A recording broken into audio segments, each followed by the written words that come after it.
அகில மீடியா நேயர்களுக்கு வணக்கம். இன்றைய உலக முக்கிய செய்திகள். முதலில் தலைப்புச் செய்திகள். வெடித்து சிதறிய அகமதாபாத் விமானம், நூற்றுக்கணக்கானோர் பலி. ஈழத்தின் பிம்பமாக காசா, நெஞ்சை துளைத்த கிரேட்டாவின் அந்த வசனம். பிரான்சில் சிறுவர்கள் சமூக வலைதளங்களை பயன்படுத்த தடை, அதிபர் மேக்ரான் அறிவிப்பு. அமெரிக்காவில் காட்டுத்தீ, 700 குடும்பங்கள் வெளியேற்றம். குஜராத் விமான விபத்து காட்சிகள் வேதனை அளிக்கிறது, இங்கிலாந்து பிரதமர் தெரிவிப்பு. ட்ரம்ப் குறித்து விமர்சனம், மன்னிப்பு கோரிய எலான் மஸ்க். வரி விதிப்புக்கான காலக்கெடுவை நீடிக்க விருப்பம், ட்ரம்ப் தெரிவிப்பு. மேற்கு ஆப்பிரிக்க நாடுகளில் ஆதிக்கம் செலுத்தும் ரஷ்ய ராணுவம் தொடர்பான விரிவான செய்திகள். குஜராத் அகமதாபாத்தில் இடம்பெற்ற விமான விபத்து தொடர்பில் தற்போது புதிய தகவல்கள் வெளியாகியுள்ளன. இது தொடர்பில் 3:19 மணிக்கு ஏர் இந்தியா வெளியிட்டுள்ள அறிக்கையில் விமானத்தில் பயணித்த பயணிகள் தொடர்பில் தகவல் வெளியிடப்பட்டுள்ளது. அதன்படி போயிங் 787 விமானத்தில் 242 பயணிகள் மற்றும் பணியாளர்கள் ஏற்றிச் சென்றது.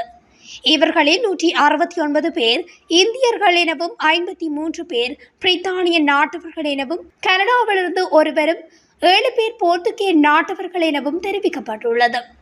குஜராத் மாநிலம் அகமதாபாத் விமான நிலையத்தில் இருந்து 1 மணித்தியாலம் 17 நிமிடங்களில் லண்டன் புறப்பட்ட ஏர் விமானம் ஒன்று புறப்பட்ட சில நிமிடங்களில் விழுந்து நொறுங்கி விபத்துக்குள்ளானது. அந்த விமானத்தின் சுமார் 240க்கும் மேற்பட்ட பயணிகள் இருந்ததாகவும் தெரிவிக்கப்படுகிறது. இந்த நிலையில் இதுவரை 110 பேர் உயிரிழந்துள்ளதாக வெளிநாட்டு ஊடகங்கள் தகவல் வெளியிட்டுள்ளன.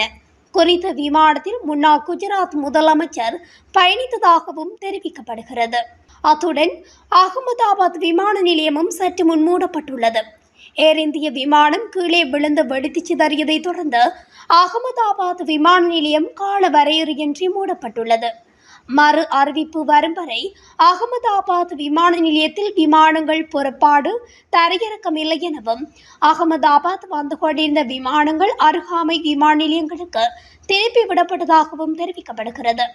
அகமதாபாத்தில் இருந்து இன்று புறப்பட வேண்டிய விமானங்கள் ரத்து செய்யப்பட்டு ஒத்திவைக்கப்பட்டுள்ளதாகவும் தெரிவிக்கப்படுகின்றது. அத்துடன் இந்த விமான விபத்தில் 150க்கும் மேற்பட்டோர் உயிரிழந்துள்ளதாகவும் உறுதிப்படுத்தப்பட்ட தகவல்கள் வெளியாகியுள்ளன. அகமதாபாத்தில் இருந்து லண்டனுக்கு செல்ல புறப்பட்ட உடனே விமானிகளின் கட்டுப்பாட்டை இழந்துள்ளது. கட்டுப்பாடு இழந்ததும் அபாயத்தை தெரிவிக்க கட்டுப்பாட்டு அறையை விமானி தொடர்பு கொண்டுள்ளார். நிலைமை விபரீதமானதை தொடர்ந்து 1:38 மணிக்கு மேடே எனப்படும் அபாயத்தை தெரிவிக்கும் சிக்னலை விமானி அனுப்பியுள்ளார். அகமதாபாத் விமான நிலையத்திலிருந்து பதில் வருவதற்கு முன்னரே ஏர் இந்திய விமானம் கீழே விழுந்து வெடித்துள்ளது. 5 நிமிடங்களுக்குள் இந்த விமானம் விழுந்து வெடித்துள்ளதாக விமானி தெரிவித்துள்ளதாகவும் ஒரு சில தகவல்கள் வெளியாகியுள்ளது. காசாவுக்கு மனிதாபிமான உதவிகளை கொண்டு செல்ல முயன்ற மேடலின் என்ற கப்பலில் அனைத்துலக செயற்பாட்டாளர்களின் ஒருவரான கிரேட்டா துன்பெர்க் சென்ற நிலையில் இஸ்ரேலிய ராணுவத்தால் அவர் கைது செய்யப்பட்ட ஸ்வீடனுக்கு திருப்பி அனுப்பப்பட்ட சம்பவம் உலகளவில் பெரும் கவனத்தை பெற்றுள்ளது. அங்கு சென்றவுடன் செய்தியாளர்களிடம் பேசிய கிரேட்டா, இஸ்ரேலிய ராணுவத்துக்கு நான் பயப்படவில்லை, ஆனால் காசாவில் நடைபெறும் இனப்படுகொலை தொடர்பில் உலகம் மௌனமாக இருப்பதைக் கண்டே பயப்படுகிறேன் என்று தெரிவித்துள்ளார்.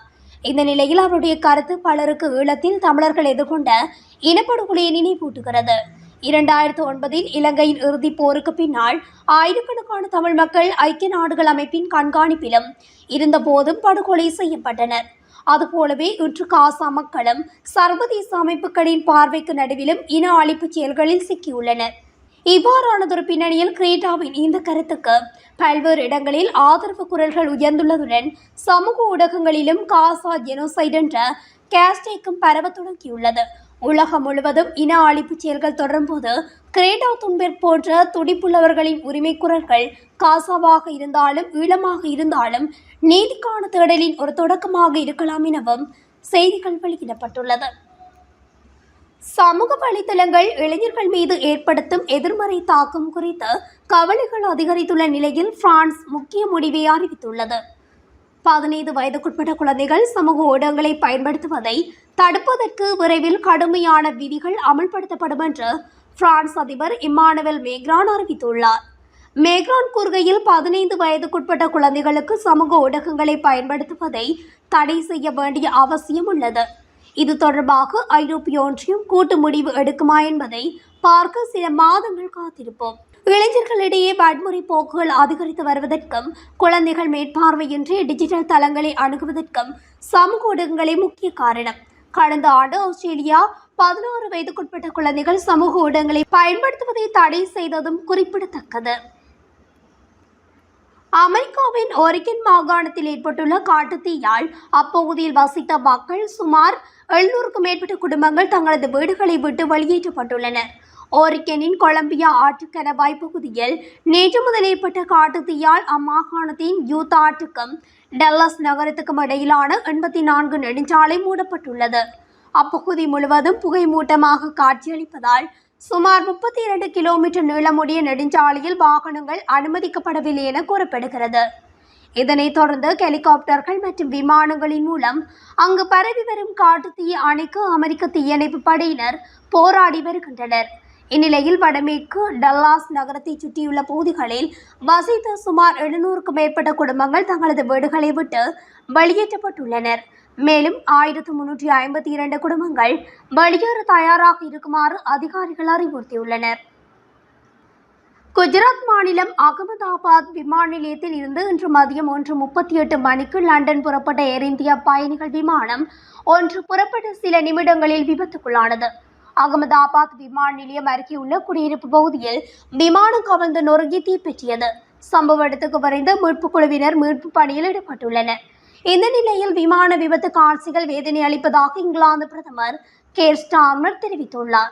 இது தொடர்பாக அவர் வெளியிட்டுள்ள எக்ஸ் தள பதிவில் பல இங்கிலாந்து மக்களை ஏற்றிக்கொண்டு லண்டனுக்கு புறப்பட்ட விமானம் அகமதாபாத் நகரில் விபத்துக்குள்ளாகும் காட்சிகள் வெளியாகி வருவது மிகவும் வேதனை அளிக்கிறது. நிலைமை குறித்து தொடர்ந்து அறிந்து வருகின்றேன். இந்த ஆழ்ந்த துயரமான நேரத்தில் பயணிகள் மற்றும் அவர்களது குடும்பத்தினருடன் எனது எண்ணங்கள் உள்ளன என்று இங்கிலாந்து பிரதமர் கேர் ஸ்டார்மர் தெரிவித்துள்ளார். அமெரிக்க ஜனாதிபதி டொனால்ட் ட்ரம்புக்கும் எலான் மஸ்க்கும் இடையில் சமீப காலமாக கருத்து மோதல் ஏற்பட்டுள்ளது. இதனையடுத்து குறித்த இருவருக்கும் ஒருவரையொருவர் விமர்சித்து சமூக வலைதளங்களின் மூலம் மோதலில் ஈடுபட்டு வந்தனர். இந்நிலையில் அமெரிக்க ஜனாதிபதி டொனால்ட் ட்ரம்ப் குறித்து தான் தெரிவித்த கருத்துக்களுக்கு மன்னிப்பு கோருவதாக எலான் மஸ்க் தெரிவித்துள்ளார். அவர் தனது எக்ஸ் தள பதிவில் இதனை குறிப்பிட்டுள்ளார்.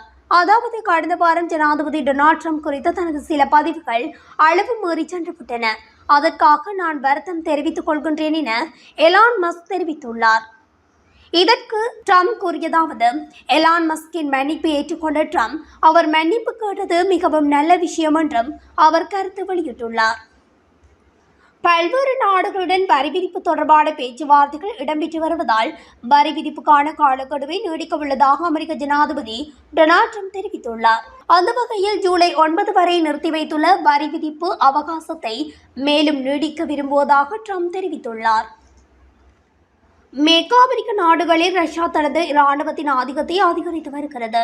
நைஜர், புர்கினா பாசோ, மாலி போன்ற சஹாரா பாலைவனத்தை ஒட்டிய நாடுகளில் இராணுவ ஆட்சியாளர்களுக்கு அல்கொய்தா, IS போன்ற குழுக்கள் ஆக்கிரமிப்புகளை மேற்கொண்டு வருகின்றனர். இவர்களை சமாளிப்பதற்காக ரஷ்ய இராணுவ வீரர்களையும் பாதுகாப்பு தளவாடங்களையும் அனுப்பி உதவி வருகிறது. அமெரிக்க கேப்ஸ் என்ற ரஷ்ய இராணுவத்தின் துணை பிரிவே மேற்கு ஆப்பிரிக்க நாடுகளில் பணியாற்றி வருகிறது. பிரம்மாண்டமான கப்பல்களில் பீரங்கிகள், ஏவுகணைகள் போன்ற தளவாடங்கள் ரஷ்யாவிலிருந்து மேற்கு ஆப்பிரிக்க நாடுகளுக்கு எடுத்துச் செல்லப்படுகின்றன.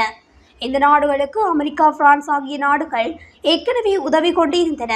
தற்போது அந்த நாடுகள் விலகிவிட்ட நிலையில் அந்த இடத்தை கடந்த சில ஆண்டுகளாக ரஷ்யா பிடித்துக் கொண்டுள்ளது.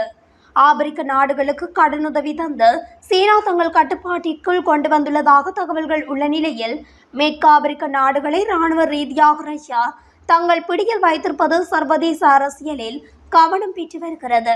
மேற்கு ஆப்பிரிக்க பகுதிகளில் தனது ஆதிக்கத்தை நிலைநாட்டுவது இராணுவ, பொருளாதார, அரசியல் ரீதியாக மேற்கத்திய நாடுகளுக்கு பதிலடி தர உதவியதாக இருக்கும் என்று ரஷ்யா கருதுகிறது.